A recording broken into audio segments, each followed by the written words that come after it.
Olá, seja bem-vindo a mais um episódio do Mentes que Brilham. Como vocês já sabem, o nosso foco é neurodivergência. E antes de apresentar a nossa convidada de hoje, quero fazer um convite a você, que ainda não é nosso seguidor. Corre lá para o nosso canal do YouTube, Mentes que Brilham CEO. Ative todos os sinais de alerta para receber todo o conteúdo que nós estamos produzindo, assim como o nosso canal no Instagram, Mentes que Brilham CEO. Não perca! Fique por dentro de tudo que nós estamos produzindo. E hoje está aqui conosco Mariana Lobo, psicóloga, mestre, especialista em terapia comportamental, atende de crianças até adulto. E hoje o nosso bate-papo vai ser muito interessante. Vamos falar aí sobre todos os cuidados para essa criança e esse adolescente que também se tornará adulto daqui a um tempo.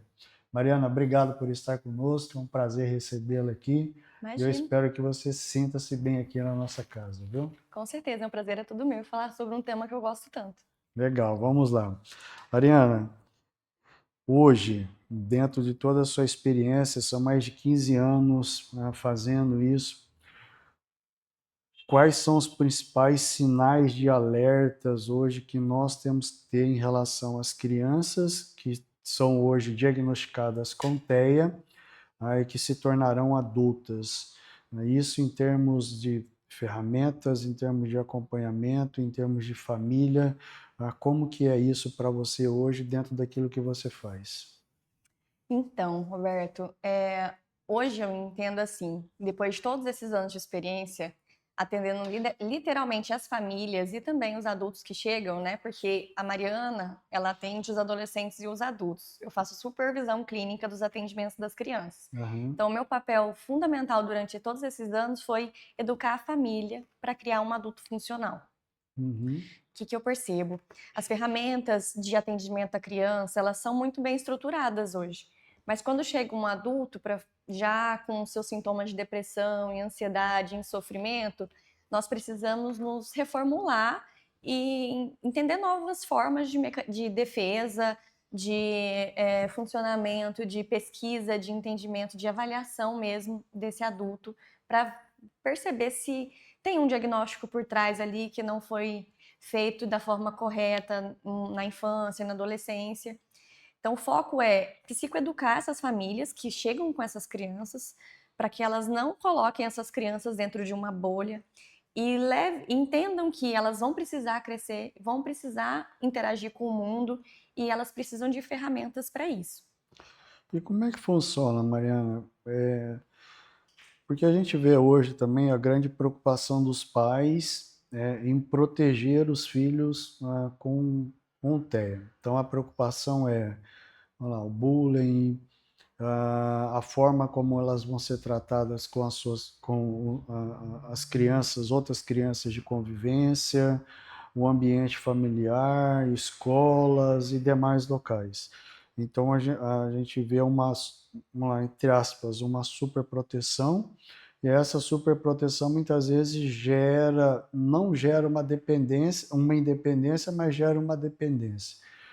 Como tratar isso na família, né? Principalmente nos pais, nas mães e no círculo familiar dessa criança? Quando essa criança chega, normalmente quem traz é a mãe.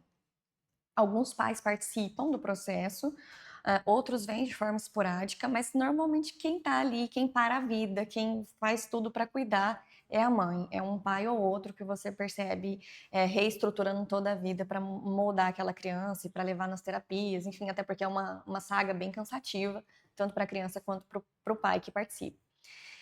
Eles têm um fator de superproteção, eu não acho que só as crianças com TEA, hoje em dia todas as crianças são hiperprotegidas demais. Então eu foco com eles com o pai mesmo, porque as crianças a gente ensina dentro do ABA, de forma minuciosa, planejada, estruturada, mas o foco também tem que ser na orientação dos pais, para que eles gerem independência e autonomia no contexto de casa. Então, nós começamos desde ensinar eles a ser autônomos para escovar os dentes, para tomar banho, para eles poderem sair da bolha. Tem que furar a bolha. Ai, mas é meu bebezinho de 5 anos. Não, não é um bebezinho mais de 5 anos. É uma criança pequena, mas ainda é uma criança já. Uhum. Tem que furar essa bolha. Ou então quando chega com um adolescente, porque agora tem chegado mais casos de adolescentes. Antes, 4 anos atrás, não chegava, né? Então esses adolescentes que foram criados dentro dessa bolha, que não levantavam para pegar um copo de água na geladeira ou na pia, ou levar o copo na pia, que tem o prato pronto na mesa. Uhum. Então eu preciso trabalhar muito com os pais essa necessidade de gerar nessas crianças essa independência. Dentro do contexto escolar, temos algumas barreiras aí porque a escola ainda precisa ser reformulada sobre o autismo, sobre o entendimento, porque quando eles vão para a escola, no município, por exemplo, no estado, eles têm auxiliares terapêuticas, né? Uhum. Nas escolas particulares, às vezes também tem, e elas acabam fazendo tudo pela criança e também não gera esse papel de autonomia. É mais fácil. É mais Uhum. fácil você fazer tudo, principalmente se a criança tiver um nível alto de suporte. Só que isso não gera independência e autonomia. E isso gera implicações muito grandes quando a gente fala de um autista nível 1 de suporte, que tem Uhum. compreensão total do ambiente, do bullying que vai sofrer com os colegas, Uhum. né? Então já tive casos de adolescentes com 12 anos que não queria voltar para a escola enquanto não aprendesse a ler, porque entende a discriminação. Então, de eu ter que falar para a escola assim, olha, nós não vamos atrasar essa criança no 5º ano, porque ele não está conseguindo ler da forma como vocês esperam. A gente não pode acabar com a autoestima dessa criança, travando ela no 5º ano, para ela lidar com crianças mais infantilizadas ainda. Nós Uhum. não vamos favorecer o desenvolvimento, Desenvolvimento. porque assim, temos que olhar as pessoas de uma forma ampliada, não é um repertório, não é um Uhum. repertório de escrita que vai barrar essa pessoa de ser um adulto funcional. Não é porque ela não sabe fazer cálculos matemáticos que isso vai deixar de ser um adulto funcional. O que acontece muito nesses casos? Uma evasão escolar, a criança não quer mais ir para a escola, começa a ter muitos problemas na escola, e aí vira uma criança disfuncional, consequentemente vai virar um adulto disfuncional. Isso, a gente vê implicações muito maiores quando é uma criança que tem diagnóstico de TEA e TDAH, por exemplo, porque as barreiras do TDAH, de atenção, de agitação motora, Uhum. dificultam. Então, é mais fácil para todo mundo só fazer pela criança e pelo adolescente, mas isso não gera em momento algum autonomia. E aí você vai potencializar futuros diagnósticos de ansiedade e depressão. Diana, essa questão de hoje, não sei se você já tem alguma estatística, alguma coisa nesse sentido, de que a estrita participação somente do laço materno e pouca interferência do lado paterno nessa construção, enquanto a gente fala de família, isso de alguma forma retarda o processo de independência? Por um lado, sim, mas no geral, no Brasil, a gente tem uma criação predominantemente feminina. Agora, no início do século XXI, que começou a ter essa mudança da necessidade da participação do pai, Uhum. na criação efetiva, que não seja só brigando ou proibindo ou fazendo aquele papel de mal, né? Aham. Eu chamo isso de movimento Rodrigo Hilbert. Ele trouxe essa necessidade da participação dos pais. Mas faz diferença, e faz diferença principalmente na adolescência e principalmente quando a gente fala de um menino, porque vamos ter implicações sobre sexualidade que ficam defasadas se a mãe não tiver esse traquejo para lidar. Então, entendimento da sexualidade na adolescência ele já é difícil. Quando a gente fala de uma pessoa com TEA e com possíveis outros diagnósticos, que é uma adolescência, ela é uma ruptura. Tem uma Uhum. criança ali que só precisa brincar, fazer a tarefa da escola, não tem muitas obrigações, de repente vira um adulto, um adolescente e percebe que os pais não são perfeitos e que eles não podem ter tudo o que eles querem, já gera uma Uhum. revolta. Uhum. No TEA, essa pessoa pode ter compreensão disso e pode não ter. E os adolescentes, no geral, eles não têm. A gente precisa ensinar eles. E os pais fazem total diferença. Quando eu tenho pais de adolescentes, eu sempre chamo eles, né? Os pais mesmos. Eu preciso que você participe, eu preciso que você fale sobre sexualidade com seu filho, eu preciso que você fale sobre higiene íntima, eu preciso que você fale sobre prevenção de riscos sobre internet, hoje celular, Uhum. pessoas que vocês não conhecem, que eles não conhecem, que eles vão se refugiar. Por quê? Quando eles não têm esse conhecimento em casa, eles vão procurar na internet. E hoje eles têm acesso fácil à É fácil. internet. O celular é entregue para a criança, uma criança com TEA, a partir do momento que ela respira. E aí a gente começa a ver as implicações no atraso, principalmente, porque se ele não precisa interagir socialmente, logo fica mais fácil se refugiar no celular, na TV, enfim, né? Igual essa questão, Mariana, isso provavelmente tem uma forte implicação no processo de inclusão e de fortalecimento da independência. E a gente gera cada vez mais crianças totalmente dependentes, e menos inclusivas. Isso futuramente, é o que a gente fala muito hoje, foco criança, e esquece desse adulto que vai chegar aí hoje de maneira mais rápida.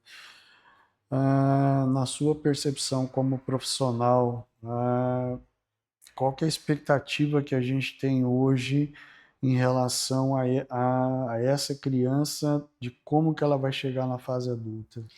Não funcional, não conseguindo ter um trabalho, se manter sozinha, né, financeiramente, então sempre vai ter codependência de alguém. A gente está falando aí de uma parte significativa da população, eu penso assim, pelo nível de diagnósticos que a gente tem, que no Brasil a pesquisa saiu no último censo, né? Pelo menos um terço da população comprometida no mercado de trabalho por não conseguir ter autonomia, não conseguir lidar com as frustrações. Por quê? As frustrações vão vir. Se a família acolhe, protege, ensina da sua forma, então por isso que precisa da participação do pai e da mãe, porque as duas figuras fazem total diferença. Uhum. Até em lares de famílias separadas, de pais separados, isso é importante.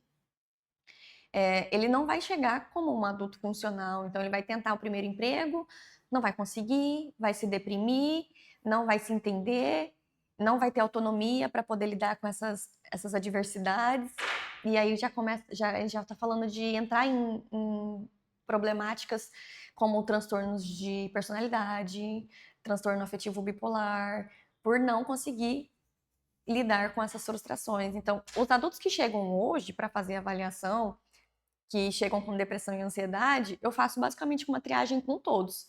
Todos que me apresentam sintomas de TEA, eu faço uma triagem. Uhum. Por quê?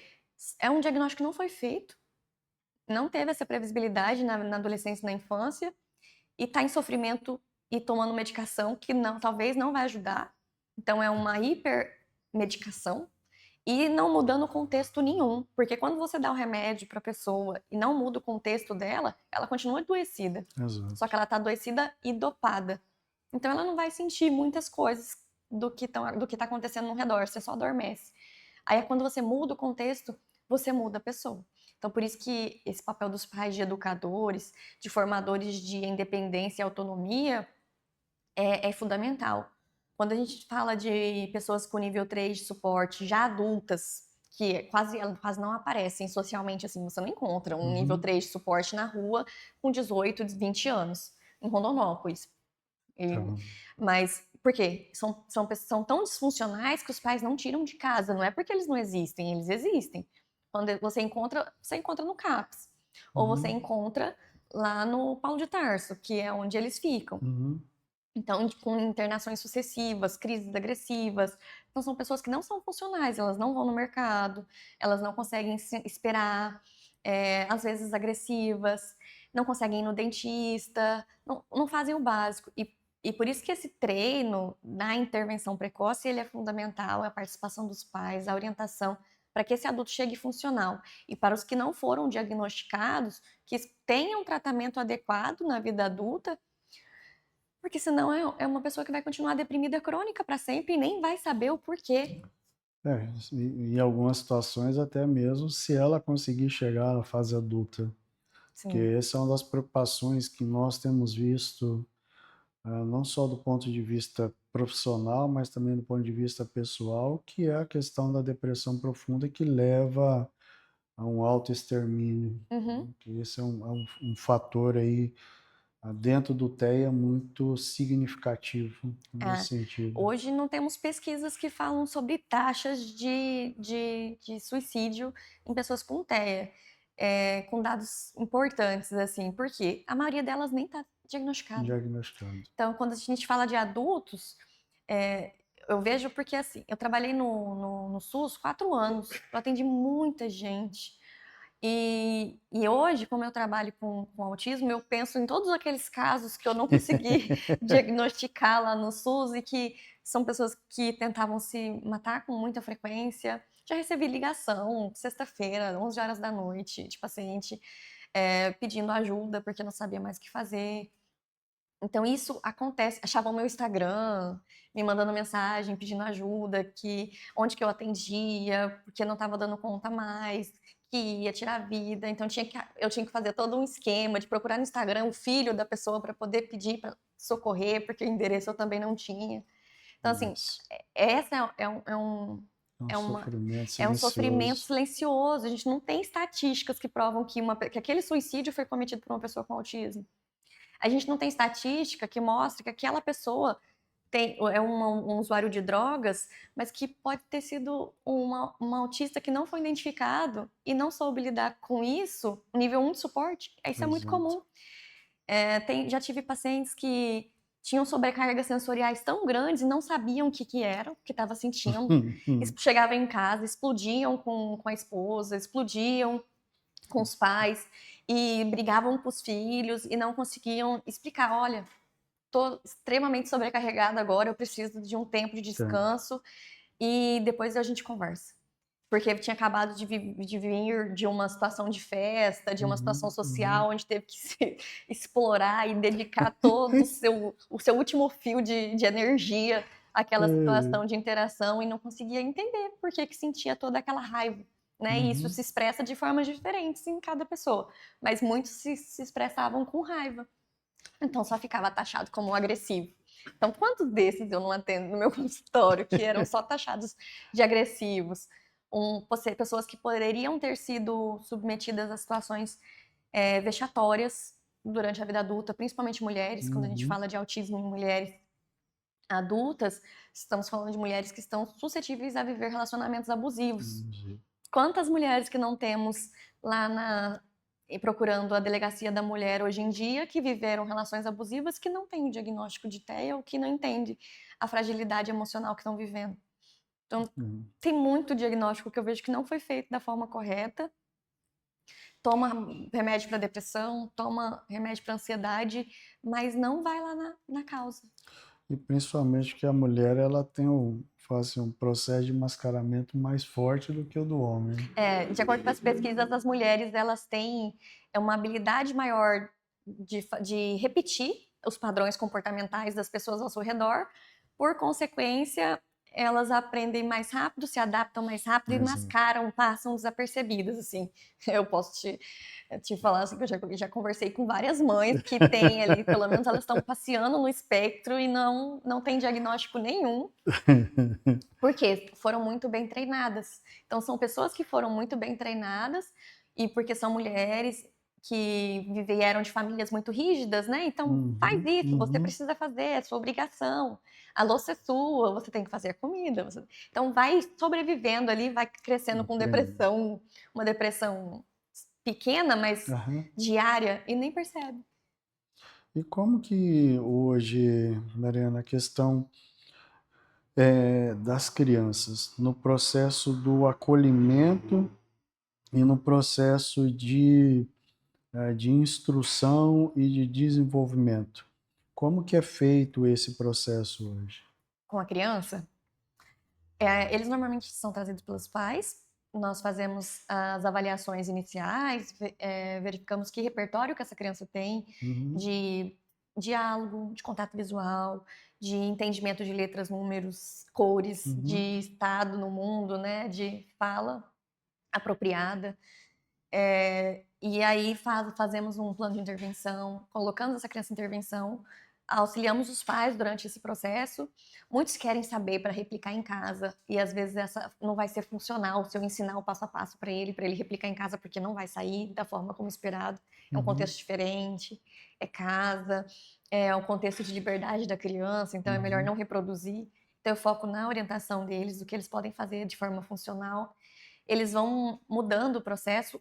Na minha clínica, hoje, em média, dou alta para 6 crianças da terapia ABA por ano, em média.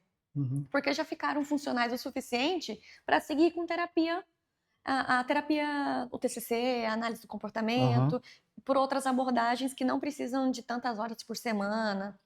E hoje em dia, que eu tenho uma visão mais ampliada, eu entendo que muitos deles precisam de terapia de grupo. Então eu sempre, agora todos os meus que vão sair, que vão receber alta agora, vão receber encaminhamentos para terapia em grupo. Legal. Porque é a oportunidade que eles têm de entender que a vida não é Só só eles eles. e os pais, e que vão aprender habilidades para lidar com a escola, para lidar com habilidades sociais que eles chegam, né, na adolescência defasado, Uhum.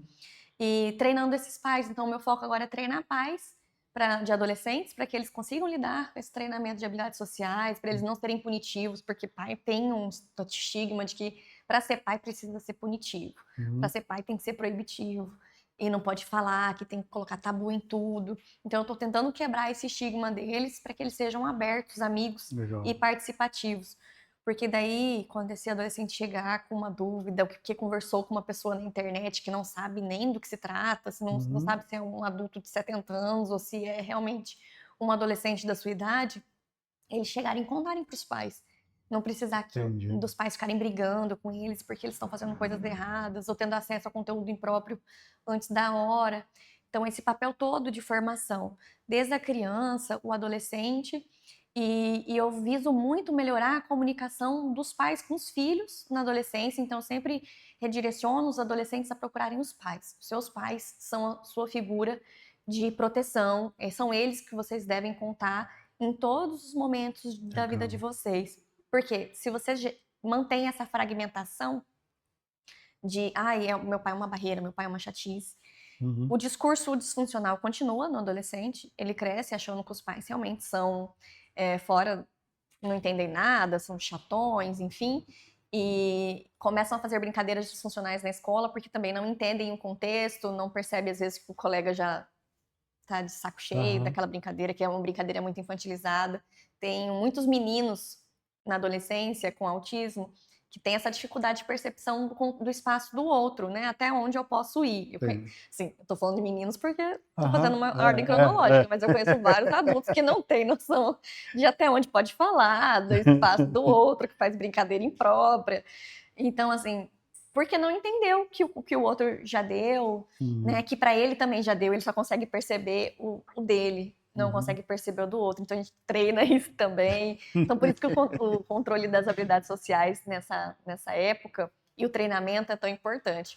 Isso demora mais ou menos quanto tempo, Mariana? Ou depende também do grau, né, de suporte? Depende do nível de suporte. Com o nível 3 é mais difícil fazer um treinamento de habilidades sociais, porque o nível 3 a gente entende que tem uma falha na comunicação significativa e tem uma dependência de outras pessoas para conseguir se comunicar e estar no mundo, né? Uhum. Mas nível 2 e nível 3, nível 1 de suporte depende muito do nível de entendimento e compreensão Uhum. do que foi feito de terapias na infância e como que absorveu todo esse processo terapêutico, a participação da família e se ele consegue replicar isso dentro do contexto que ele está vivendo, porque não adianta Entendi. assim eu trabalhar isso isolado dentro da clínica e ele não conseguir aplicar nada na escola. Então meu Entendi. foco com os adolescentes agora é ensinar eles na clínica num círculo, né, desse Uhum. tamanhozinho, com esse escopo, para que ele consiga aplicar. Eu terminei uma turma agora de treinamento de habilidades sociais com adolescentes que deu super certo, assim, os depoimentos da família, de que eles conseguiram aplicar, algumas conseguiram aplicar e efetivamente levaram aquela literalidade do TEA, né? Levou para a escola e aplicou passo a passo o que eu tinha dito sobre como fazer amizade, sobre como entender que o outro já não quer mais, como Uhum. barrar o bullying que o amigo está fazendo, de falar, não, olha, isso está me machucando. Eu não quero que você fale assim comigo.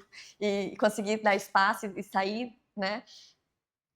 De ver até onde eu vou entrar nessa discussão da escola. Será que compensa?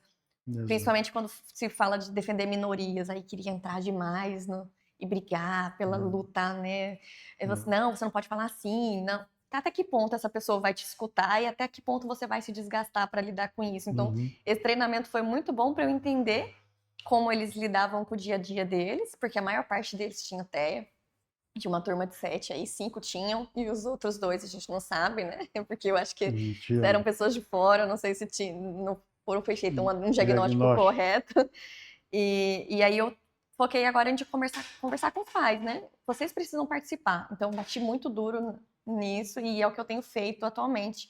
E hoje, qual que é o maior desafio dos adolescentes na condição de TEA quando eles chegam para você? A comunicação com os pais, que está muito problemática. Os pais tentando super proteger demais, então vão na escola e interferem demais, ou poupam demais, ou dão demais. Esse é o maior desafio que eu tenho. Então, como a gente vive num mundo conectado, a maioria dos TEAs adolescentes que chegam lá na clínica estão hiperconectados demais, então passam muitas horas na frente do computador, ou tá na escola, ou tá no computador. Não sei se na sua época, mas na minha época, a gente sentava na frente de casa numa rodinha de amigos ou encontrava na casa de alguém fazia um cachorro-quente, a mãe de alguém fazia um cachorro-quente, a gente assistia um filme de terror para poder dar um susto no outro colega, tomava um tereré, comia pipoca, falava bobagem, mas em grupo. Eles não têm mais isso. Então, eles só jogam na internet, se comunicam pelo áudio, se xingam. Tive que também trabalhar sobre isso, né? Até em que contexto que isso era adequado e onde não era. Eles estão disfuncionais, eles não têm mais comunicação. Aí vai numa festa de família, são as pessoas mais velhas, às vezes eles conseguem se comunicar, às vezes não. Então, o grande problema aí dos TEAs que estão chegando na adolescência é problema de comunicação. E em termos de comorbidade, Mariana, como é que quais são as maiores na adolescência? O TDAH, ele é campeão de vendas. Campeão de vendas. Campeão de vendas. E a ansiedade e depressão.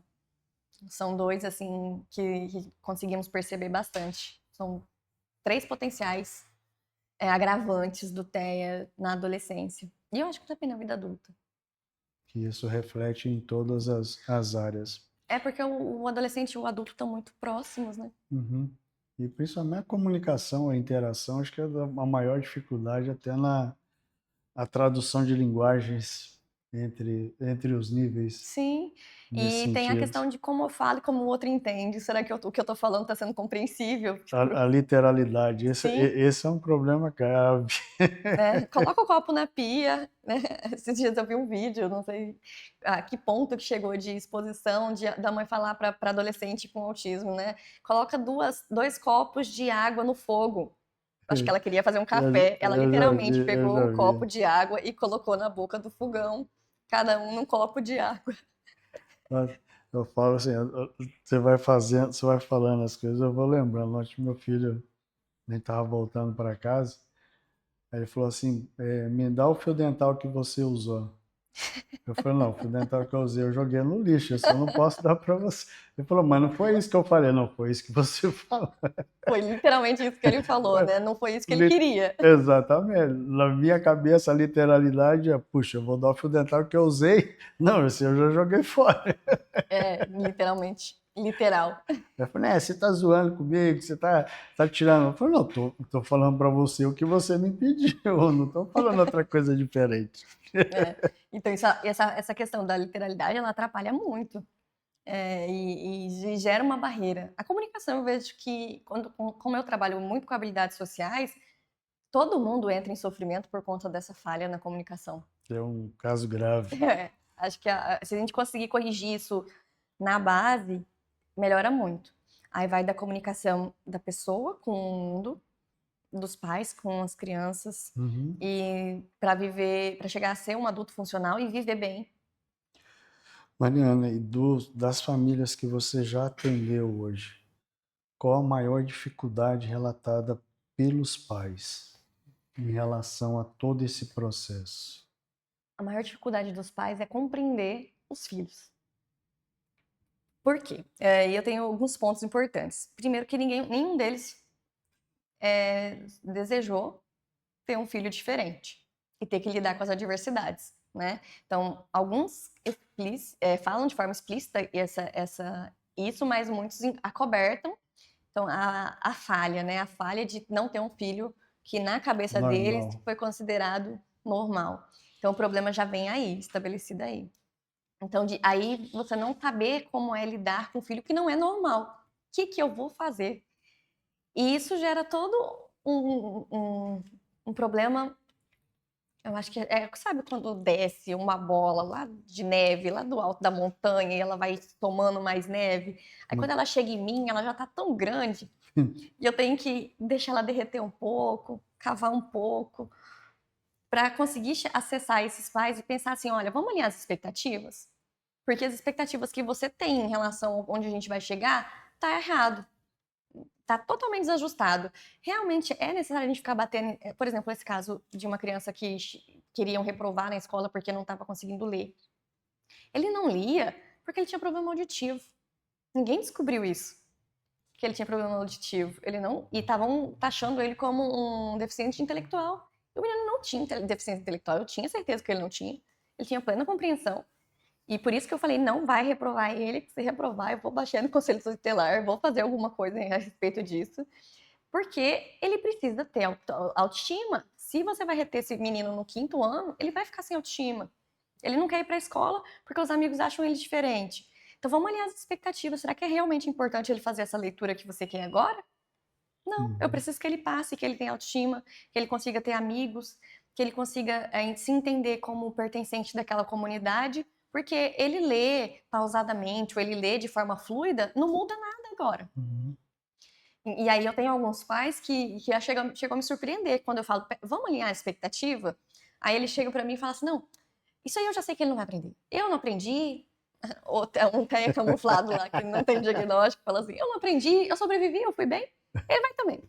Então, assim, o pai tem normalmente mais tranquilidade em aceitar, quando ele aceita o diagnóstico e aceita que tem algumas limitações, ele se entende e ele fala, não vou ficar exigindo isso porque não faz sentido. Existe muita questão da culpa, de sentido de questionamento. Cara, o que que eu fiz? O que que aconteceu em O tempo relação... todo. Eu tenho pais que fazem tudo perfeito, de acordo com o que manda a cartilha. Levam na terapia, fazem a sua própria terapia, buscam a medicação, não atrasam, e mesmo assim eles ainda se sentem culpados e não se sentem como modelos. E os outros pais, as outras pessoas que estão de fora, nossa, que legal, sua família é redonda, você está funcionando bem. Não, mas minha família toda toma remédio, minha família toda faz terapia. Mas que bom que faz. Que bom que vocês vão atrás. Isso é um modelo. Não é de você ficar se culpando, se martirizando naquele problema como se isso fosse resolver, porque não vai. E dizem que nasce uma mãe, nasce uma culpa, mas a culpa da maternidade ela já vem independente se seu filho for típico ou atípico. Ela se agrava se ele for atípico. Porque daí você começa a pensar em uma incapacidade sua como pessoa de ter gerado uma criança normal. E isso não é falado, porque se elas falam isso, elas vão ser rechaçadas para sempre. Como mães, né? Então, se você não gosta do seu filho, não é que não gosta, uma coisa não tem nada a ver com a outra. É porque tem um estigma muito grande, e aí quando você leva essa criança para a escola e as outras mães começam a falar sobre a perfeição dos filhos dela, aquela comparação de que, meu filho aprendeu a ler, tinha 2 anos, o meu já sabe as cores. Eu tenho uma filha de 2 anos, eu sei como que é. Ela tá no contexto escolar e começa aquela vangloriação de quem sabe mais, de que filho que fala primeiro, de que anda primeiro. Aí você tá lá com seu filho, que tem atraso no desenvolvimento do contato visual, não fala quase nada, vai fazer 5 anos, usa fralda, fala que eu sou uma baita de uma incompetente, tô fazendo tudo errado.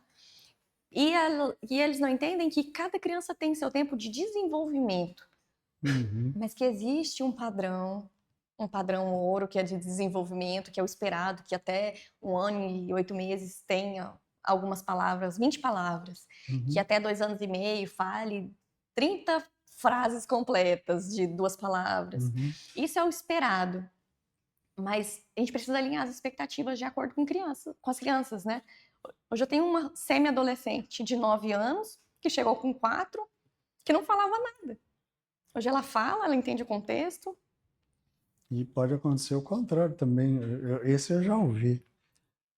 Às vezes, quando a criança ela tem vamos falar, a expressão que se usa, né, a superdotação, ela já é taxada. Não, isso aí tem autista, isso aí tem, isso aí é diferenciado. Em vez De ser por uma conotação negativa para uma Exato, conotação positiva, né? exato. E não é.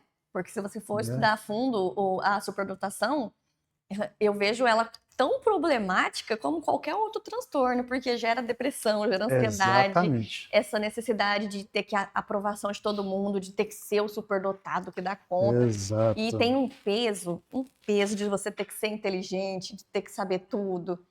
E se a gente pegar até as histórias mais recentes mesmo de influenciadores que foram classificados como superdotados, você pode ver que a história de vida é hoje a depressão, Dependência química. dependência química.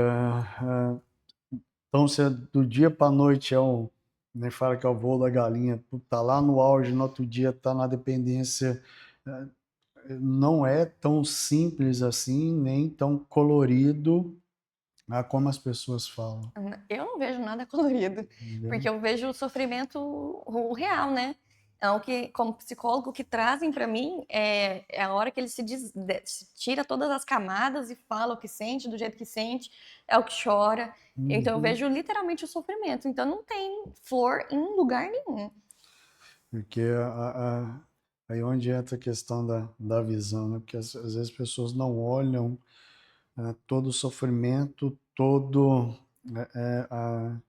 o transtorno que isso traz para a família, para quem está no seio familiar.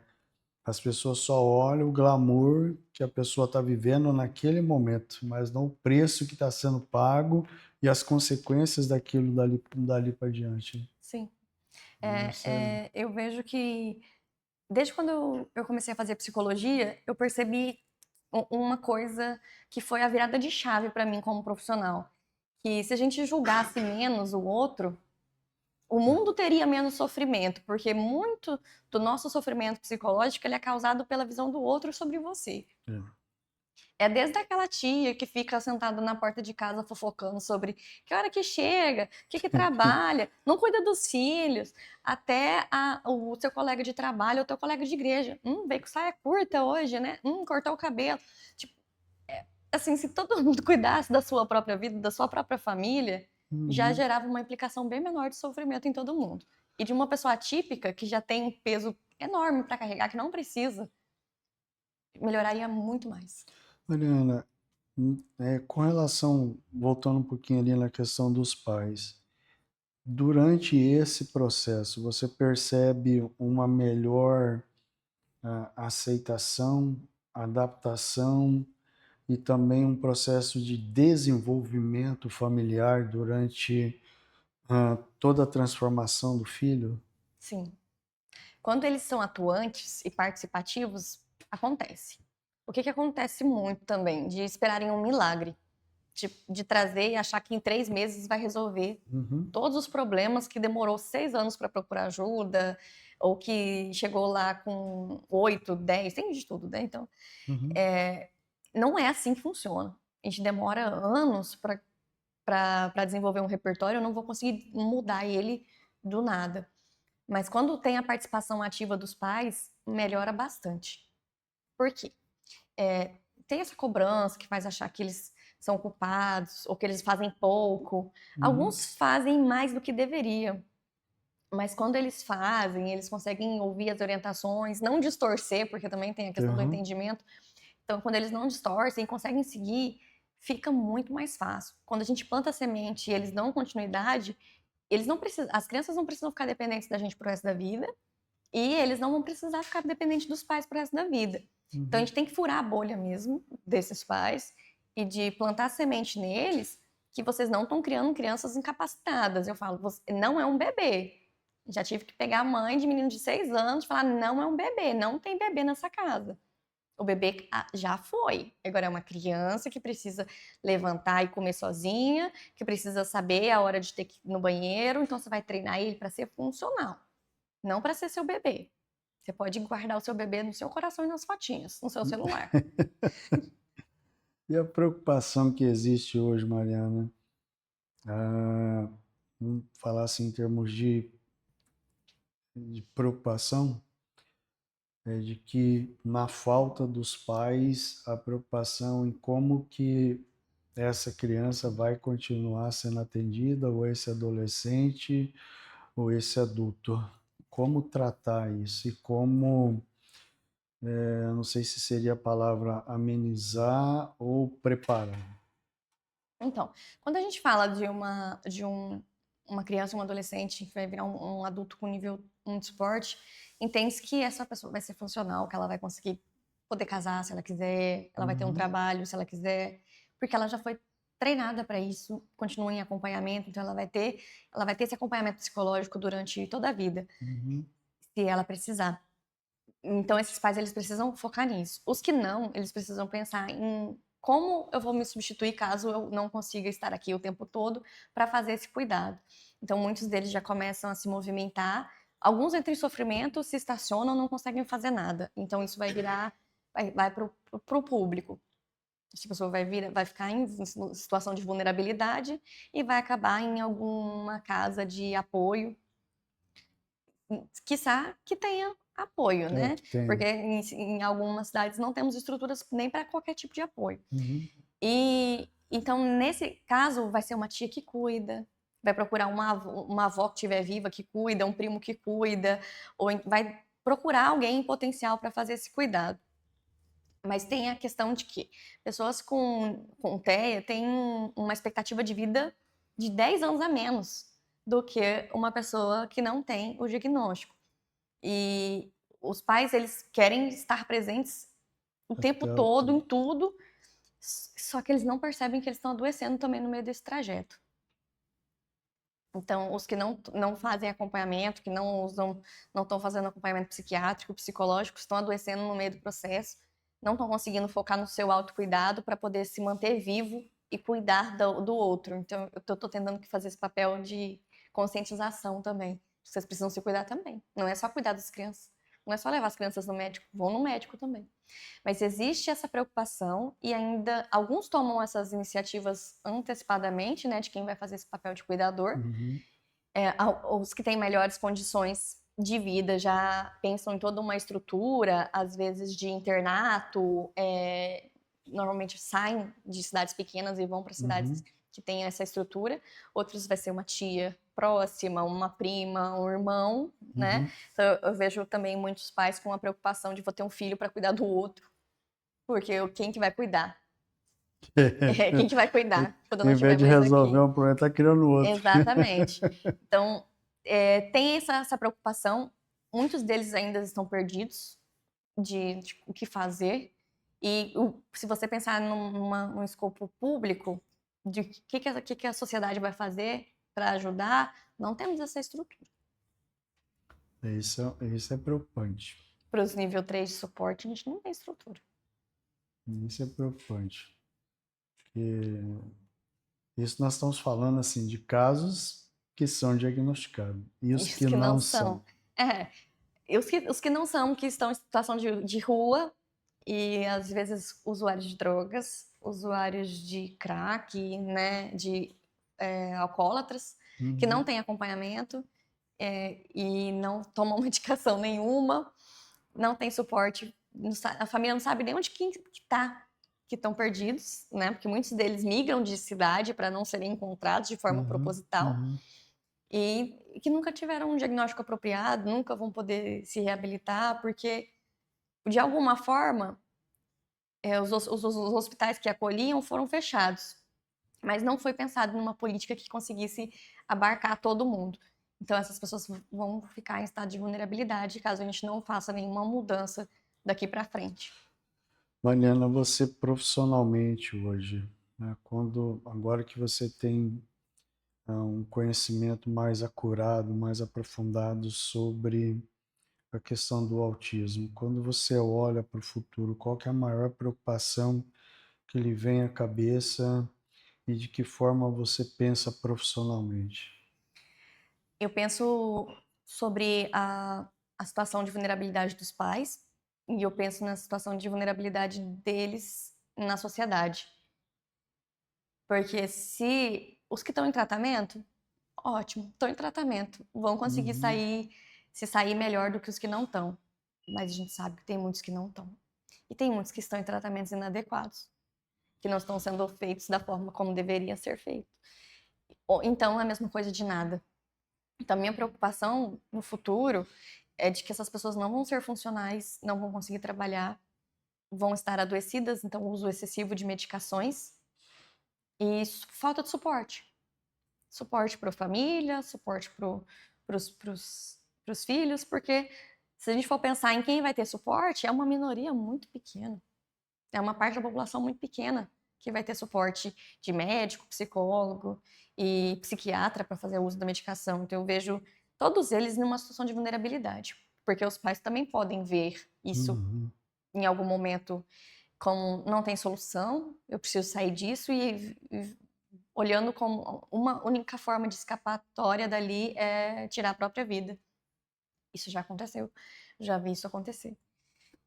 Então, a vulnerabilidade mesmo de não ter acesso a tratamento é o que me preocupa no futuro. Dos que têm acesso, um acesso de qualidade, não me preocupo tanto, porque eles já fazem tudo que eles podem e fazem tudo que está dentro do esperado, de pesquisa, né, de Hum. tratamento. Mas os que não estão são os que me preocupam. Isso é algo assim que assim, mexe com a gente porque a gente fala assim, um pouco de acesso que a gente tem, e é quando você começa a olhar ao seu redor e ver a quantidade de pessoas que, cara, aqui que você precisa, eu preciso de um atendimento. Para quanto tempo? Ó, tem atendimento para o ano que vem, 6 meses, um ano. Lá em Aí a agosto de pessoa, 2026. exato, você fala, cara, o que que essa pessoa vai fazer durante esse período? De que forma que ela vai se virar? De que forma que ela vai conseguir auxílio, Ser funcional, ser trabalhar, funcional? estudar. Aí corre o risco, vai lá na farmácia, eu tô com um problema assim, assim, aí o cara fala, não, toma esse aqui que para você que vai te ajudar. Uhum. Você está agravando mais ainda a situação dela. É a situação de vulnerabilidade. Assim, por mais que tenha crescido o diagnóstico, né, os profissionais que atendem, que buscam conhecimento, ainda não é o suficiente. Ainda não é o suficiente, porque todos os dias que a gente fala mais, as pessoas se encontram e entendem, nossa, eu preciso de tratamento também. E aí, quando vai buscar, consegue a consulta para agosto de 2026. Está em E, dezembro de 2025. e tem o outro lado também da insuficiência também dos profissionais, né? Sim. De ter profissionais realmente especializados, de nós termos médicos, psiquiatras especializados, psicólogos especializados, a rede de saúde realmente especializada e amparada. Uhum. E, quiçá, se nós formos falar em termos de estrutura pública para ensino, aí que o trem desanda mais ainda. Sim. Então, nós temos vamos falar assim, um mundo, uma sociedade ainda não preparada, Não preparada. tá? E que nós estamos tratando isso de forma paliativa, com ações pequenas, no sentido de tentar, de alguma forma, fazer algo, mas o verdadeiro problema e toda a situação ainda continua descoberta e escancarada, né, e que precisa realmente, se nós não tivermos um projeto, se nós não tivermos um planejamento para isso, nós corremos risco mesmo de termos uma sociedade, não só pela questão do TEA, mas doente mentalmente em várias áreas. Sim. É o que eu falei, né? Um diagnóstico não bem feito, ele vai gerar um transtorno no futuro. E um transtorno que pode ser desde uma ansiedade, sim, uma ansiedade pequena, até um transtorno afetivo, bipolar, um borderline, que vai deixar essa pessoa Exatamente. totalmente disfuncional para lidar com o dia a dia, conseguir trabalhar, ter amigos, manter amizade, Exato. né? Às vezes até consegue fazer, mas não consegue manter. É por isso que eu tô focando muito na questão do treinamento de habilidades sociais, porque isso precisa. Eu falo sobre isso o tempo todo em terapia, só que de forma individual. Aí eu não oportunizo nem que a pessoa consiga se conectar com outra pessoa e Uhum. colocar isso em prática na hora para eu conseguir mediar aquilo e falar, olha, assim, não tá legal, vamos reformular, né? Então, Exato. assim, o foco que eu tenho hoje como profissional é treinar todo mundo para desenvolver essas habilidades sociais, porque eu preciso que eles desenvolvam, porque eu não quero mais um monte de gente deprimida socialmente. Eu acho que isso é meu papel como profissional Uhum. fazer. E essa a questão da política pública, ela precisa ser reformulada com urgência, porque para abarcar todo mundo, para dar um atendimento de qualidade, não é contratar profissionais que não entendem o que estão fazendo, eles precisam Exato. contratar quem sabe o que está fazendo. Que eu já tentei, como eu trabalhava no SUS, eu já tentei mudar a política pública tantas vezes que eu já até cansei, assim, sabe? Aí tem uma hora assim, não, vou fazer a parte que me cabe, que é fazer o meu trabalho lá na minha bolha, porque daí eu consigo ter acesso, eu consigo movimentar, eu consigo fazer as coisas funcionarem. Porque você fica muito frustrado quando você trabalha no público, vou ser bem A sincera. burocracia, a Burocracia, as pessoas que querem, as outras que não entendem a demanda, e outras que entendem, mas entendem que tem toda uma burocracia por trás para se eu, resolver, eu, sabe? eu penso assim, acho que enquanto nós não tivermos pessoas que realmente, não falo portadora, né, são teias mesmo, Uhum. com nível de consciência, ou de pessoas que têm famílias que realmente sofrem com isso, e tem uma capacidade intelectual, um poder aquisitivo, e que assuma projetos como esse, a gente não vai ver uma efetividade, Não, não entendeu? vai. Que é muito diferente de você. Eu falo isso pela experiência que a gente tem hoje de, por exemplo, de um TEA conversar com outro TEA. Pô, você sabe o que, que ele está sentindo.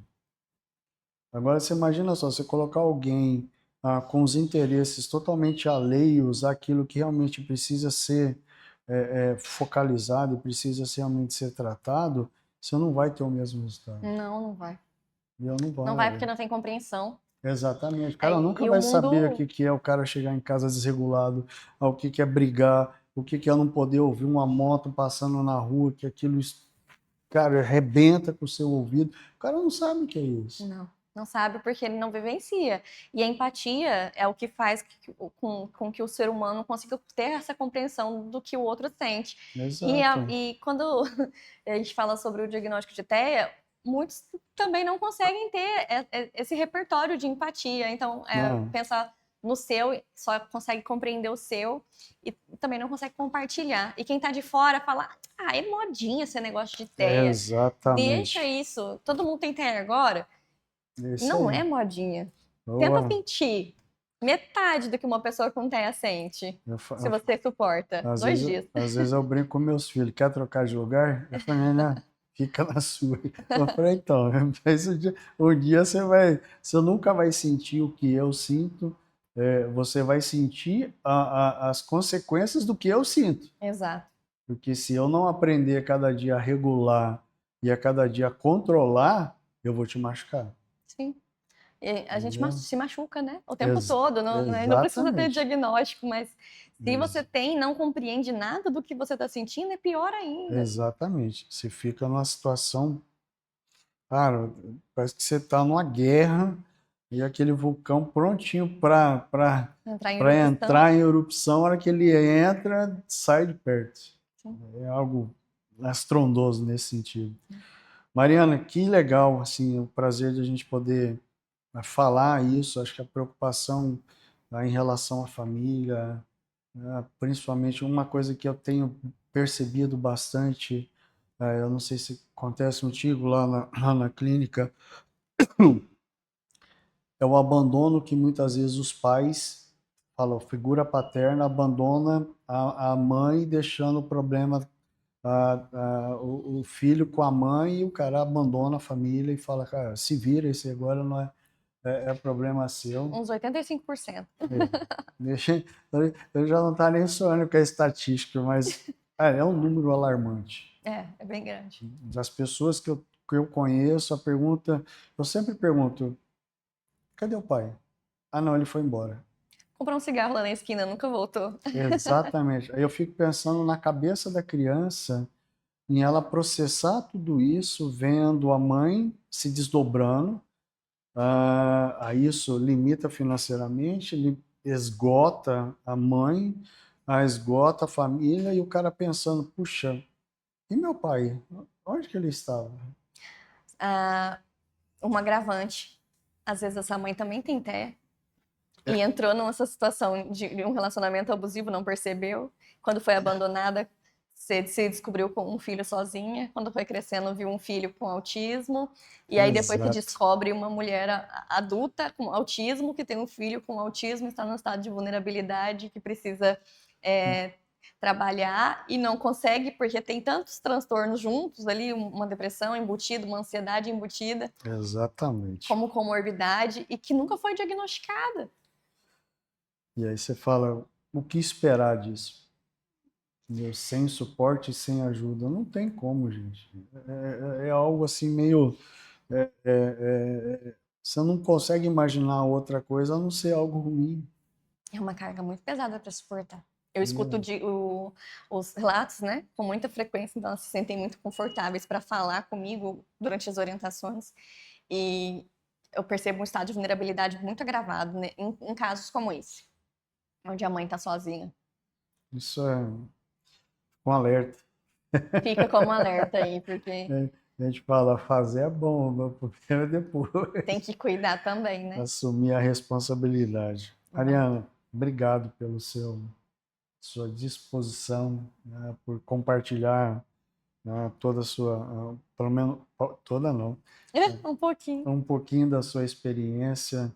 Isso enriquece para a gente em termos de conhecimento, em termos de preocupações, e também nos ajuda a fortalecer o conhecimento e uma forma também de nós podermos compartilhar mais sobre esse assunto, mais em relação às famílias, aquilo que a gente sente sendo TEA, aí o quanto que isso afeta as nossas famílias, que não é um problema seu, é um contexto familiar que precisa ser regulado.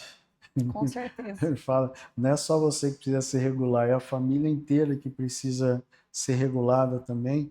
E poder falar sobre isso é algo que enriquece, é algo que nos fortalece e é algo que também que nos ajuda, quem sabe, né, em sonhar com um futuro onde nós tenhamos famílias que realmente tenham suporte, tenham acolhimento, e que realmente não é a questão financeira que vai fazer que faz essa distinção entre ter ou não ter acesso, e que a gente consiga despertar a sociedade e o mundo para esse sentido. Então, para a gente é uma honra e um prazer poder falar sobre isso contigo. O prazer é todo meu. Eu quero agradecer o convite. Vou divulgar muito esse Legal, podcast, porque eu achei fundamental. E eu quero parabenizar você por se dispor a fazer isso e gerar conhecimento nas outras pessoas e se desmascarar, né? Tirar todas as máscaras, se despir e falar abertamente sobre isso, porque não é todo mundo que tem coragem de fazer e não é todo mundo que está bem emocionalmente para conseguir fazer. Então precisa não só da coragem, mas também do bem-estar emocional para poder conseguir realizar esse feito. Então, eu falo que agora virou esse momento aqui virou meu hiperfoco. Que bom que você canalizou o seu hiperfoco para alguma coisa que vai agregar para as outras pessoas também. Parabéns. Fala, até começar os ensaios que ele fala, vai começar, até começar você está de um jeito, a hora que começa você parece que vira a chave. Aí e é algo funciona. prazeroso, aí que funciona. É isso gostoso. aí. Obrigada. Obrigado, viu, Mariana? Gente, encerramos por aqui mais um episódio do nosso Mentes que Brilham, Foco em Neurodivergência. Não perca, compartilhe esse conteúdo aí com a sua família, com as pessoas que estão ao seu redor e nos ajude então a disseminarmos cada vez mais esse assunto e torná-lo algo que realmente faça parte das nossas pautas em termos de projetos, em termos de discussões e, de fato, alcançar realmente as pessoas que precisam de ajuda e precisam de suporte. Nos vemos no próximo episódio. Até lá!